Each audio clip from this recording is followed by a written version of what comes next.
ক্ষমতার আগে জনতা, সবার আগে, সবার আগে।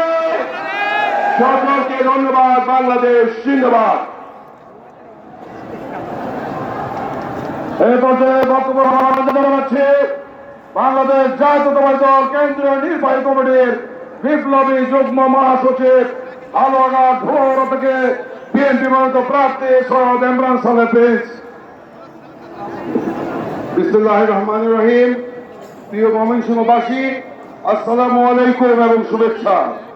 আজকে ময়মনসিংহ সার্কিট হাউসের এই বিশাল ময়দানে জনতার সাগরে যে ঢেউ লেগেছে, সেই ঢেউকে আরো এগিয়ে দিতে আমাদের মাঝে উপস্থিত হয়েছেন আমাদের সকল আশা ভরসার স্থল, বাংলাদেশের চালন রাজনীতিবিদ, যার নেতৃত্বে আমরা একটি নতুন বাংলাদেশ গড়ার স্বপ্ন দেখছি।